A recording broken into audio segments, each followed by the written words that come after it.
আজ মুর্শিদাবাদ সফরে যাচ্ছেন মুখ্যমন্ত্রী শুভেন্দু অধিকারী। তার একাধিক কর্মসূচি রয়েছে আজকে মুর্শিদাবাদে। নবান্নে জেলায় প্রশাসনিক বৈঠক, নবাবের জেলায় প্রশাসনিক সাংগঠনিক বৈঠক এবং প্রশাসনিক সভার পাশাপাশি রাজনৈতিক কর্মসূচি রয়েছে তার। দুপুর 2টো নাগাদ বহরমপুরের হোটেল গোল্ডেন রিট্রিটে সাংগঠনিক বৈঠক করবেন মুখ্যমন্ত্রী। দুপুর 3টে নাগাদ বহরমপুরের রবীন্দ্র সদনে রয়েছে প্রশাসনিক সভা। এরপর বিকেলে হুমায়ুন কবিরের খাস তালুক রেজিনগরে রাজনৈতিক সভা করবেন মুখ্যমন্ত্রী শুভেন্দু অধিকারী। সন্ধ্যায় কলকাতায় ফেরার কথা রয়েছে মুখ্যমন্ত্রী। মুর্শিদাবাদ সফরে যাচ্ছেন মুখ্যমন্ত্রী শুভেন্দু অধিকারী। নবাবের জেলায় সাংগঠনিক বৈঠক, প্রশাসনিক সভা, একাধিক কর্মসূচি আজকে রয়েছে মুখ্যমন্ত্রী শুভেন্দু অধিকারী। দুপুর 2টো নাগাদ বহরমপুরের হোটেল গোল্ডেন রিট্রিটে সাংগঠনিক বৈঠক করবেন তিনি। আর দুপুর 3টে নাগাদ বহরমপুরের রবীন্দ্র সদনে রয়েছে তার প্রশাসনিক সভা। এছাড়াও আজ বিকেলে হুমায়ুন কবিরের খাস তালুক রেজিনগর, সেখানে তিনি রাজনৈতিক সভা করবেন।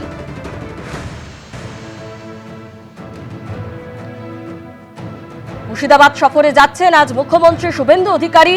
তার একদিকে যেমন সাংগঠনিক বৈঠক রয়েছে, প্রশাসনিক সভা রয়েছে, পাশাপাশি রাজনৈতিক কর্মসূচিও রয়েছে। আজকেই তিনি হুমায়ুন কবিরের খাস তালুক রেজিনগরে রাজনৈতিক সভা করবেন।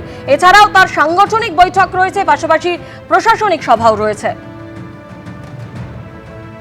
শিবাশিস মৌলিক আমাদের প্রতিনিধি আমাদের সঙ্গে রয়েছেন। মুখ্যমন্ত্রীর একাধিক কর্মসূচি রয়েছে শিবাশিস আজকে মুর্শিদাবাদে। একদম তাই। দেখো, শুরুতেই তোমায় বলে রাখি যে আজ মুর্শিদাবাদে আসছেন মুখ্যমন্ত্রী শুভেন্দু অধিকারী। আজ তার 3টি কর্মসূচি রয়েছে। তার মধ্যে রাজনৈতিক কর্মসূচি যেমন রয়েছে, প্রশাসনিক কর্মসূচিও রয়েছে। রাজনৈতিক কর্মসূচি হিসেবে শুভেন্দু অধিকারী তিনি প্রথমেই কলকাতা থেকে যখন বহরমপুরে আসবেন, বহরমপুর স্টেডিয়াম পর্যন্ত কপ্টারে আসার কথা প্রাথমিক পরিকল্পনা অনুযায়ী। সেখানে বহরমপুর স্টেডিয়াম হেলিপ্যাড থেকে তিনি একটি বেসরকারি হোটেলে যাবেন, সেখানে সাংগঠনিক বৈঠকে অংশ নেবেন শুভেন্দু অধিকারী। বহরমপুর রবীন্দ্র সদনে এরপরে একটি সরকারি অনুষ্ঠানে, প্রশাসনিক অনুষ্ঠানে অংশ নেবেন মুখ্যমন্ত্রী শুভেন্দু অধিকারী। সেখান থেকে তার রেজিনগর গিয়ে জনসভায় অংশ নেওয়ার কথা রয়েছে। কিন্তু আবহাওয়ার যেহেতু সকাল থেকে জটিলতা দেখা যাচ্ছে, স্বাভাবিকভাবেই কিন্তু কপ্টারে না এসে তার বিকল্প সড়ক পথে আনার কথা ভাবা হচ্ছে। সড়ক পথে আনা হতে পারে মুখ্যমন্ত্রী শুভেন্দু অধিকারীকে। সেক্ষেত্রে সময়ের কিছুটা আগে তিনি রওনা হবেন এবং তার লক্ষ্য দুপুর 2টো নাগাদ বহরমপুর এসে পৌঁছানো। ধন্যবাদ শিবাশিস।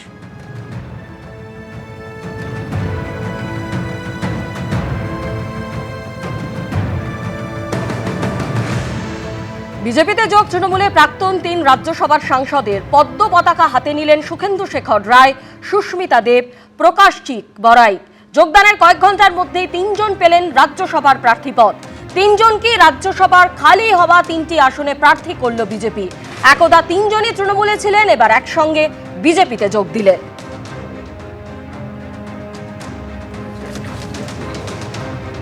শ্রী সুখেন্দু শেখর রায়,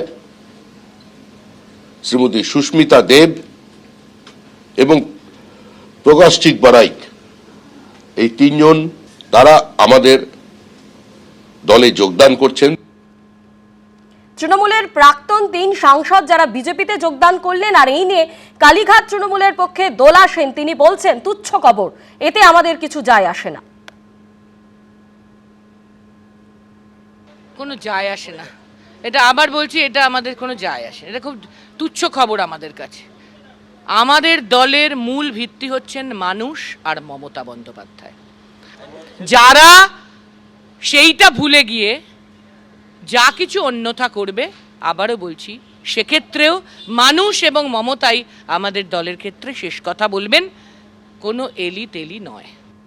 বিজেপিতে যোগ দিয়ে সুস্মিতা দেব নরেন্দ্র মোদী প্রশংসা করলেন, আর সুখেন্দু শেখর রায়ের গলায় শোনা গেল মমতা বন্দ্যোপাধ্যায়ের সমালোচনা। जब आरजी का कांड घटा, सारा बंगाल की आम जनता सड़क पे आ गई, लाखों की संख्या में। ये लोग राजनीति के साथ सब जुड़े हुए नहीं थे। And the chief executive who can not read the writing on the wall, she is finished, his party is over. Modi ji সমালোচনা অনেকেই করে, কিন্তু ইট ক্যানট বি ডিনাইড যে last man standing, last man delivery is excellent. আমার মনে হয় না that যে ধরনের ন্যাশনাল এক্সপ্যানশন বা অ্যাসপিরেশন বা অ্যাকসেপ্টেন্স প্রাইম মিনিস্টার মোদির আছে, এরকম দ্বিতীয় কোনো নেতা আজকে এই দেশে নেই। অন্যদিকে একদা দলীয় সতীর্থদের বিজেপিতে যোগ দেওয়া নিয়ে কটাক্ষের সুর শোনা গেল কালীঘাট তৃণমূলের সাংসদ সৌগত রায়ের গলায়। এইটাই তো হওয়ার ছিল।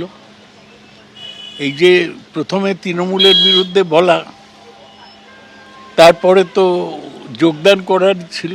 এটা যোগদান মেলা হলো। সুখেন্দু তো অমিত শাহকে গিয়ে ওর বাবার লেখার চিঠি দিয়ে এসছে। এদের কোনো নীতি নেই। মানুষ এগুলো বিচার করবে যে কারা কিছুটা নীতিনিষ্ঠতা দেখাচ্ছে।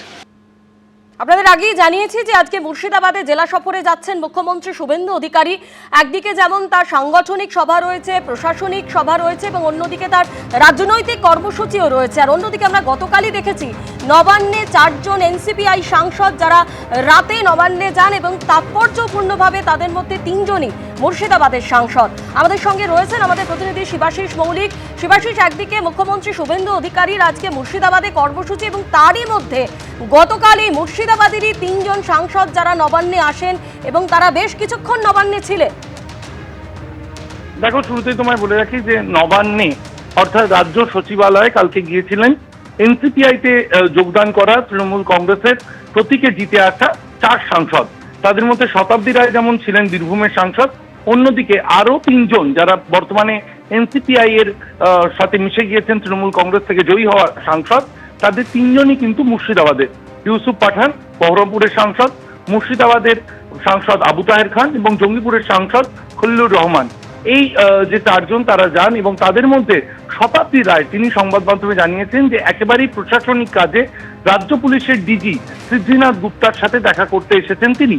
অর্থাৎ শতাব্দী রায়, যেহেতু আমরা কয়েকদিন আগে, ঠিক 1 মাস আগে যদি তুমি ছবিটা দেখো, তাহলে ঠিক 1 মাস আগে রাজধানীর বুকে কিন্তু দেখা গিয়েছিল যে তারা প্রথমে তৃণমূল কংগ্রেসের মধ্যে বিদ্রোহী হলেন এবং 20 জন তারা একসাথে গিয়ে 14ই জুন নাগাদ তারা স্পিকারের বাড়িতে গিয়ে সেখানে কিন্তু তারা একসাথে জানিয়ে দিলেন তারা তৃণমূল কংগ্রেস থেকে বেরিয়ে এনসিপিআইতে যোগদান করছেন।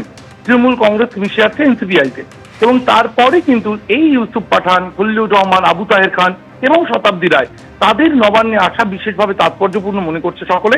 যদিও মুখ্যমন্ত্রী সেই সময় নবান্নে উপস্থিত ছিলেন, যে সময় তারা নবান্নে গিয়েছিলেন তাদের বক্তব্য, সাংসদদের বক্তব্য অনুযায়ী তারা ডিজির সঙ্গে দেখা করতে গেছেন। মুখ্যমন্ত্রী সেই সময় প্রসেনজিৎ চট্টোপাধ্যায়ের সঙ্গে দেখা করছিলেন, এরকমটা কিন্তু নবান্ন সূত্রে জানা গিয়েছে। ধন্যবাদ শিবাশিস। এবিপি আনন্দ, এগিয়ে থাকে, এগিয়ে রাখে।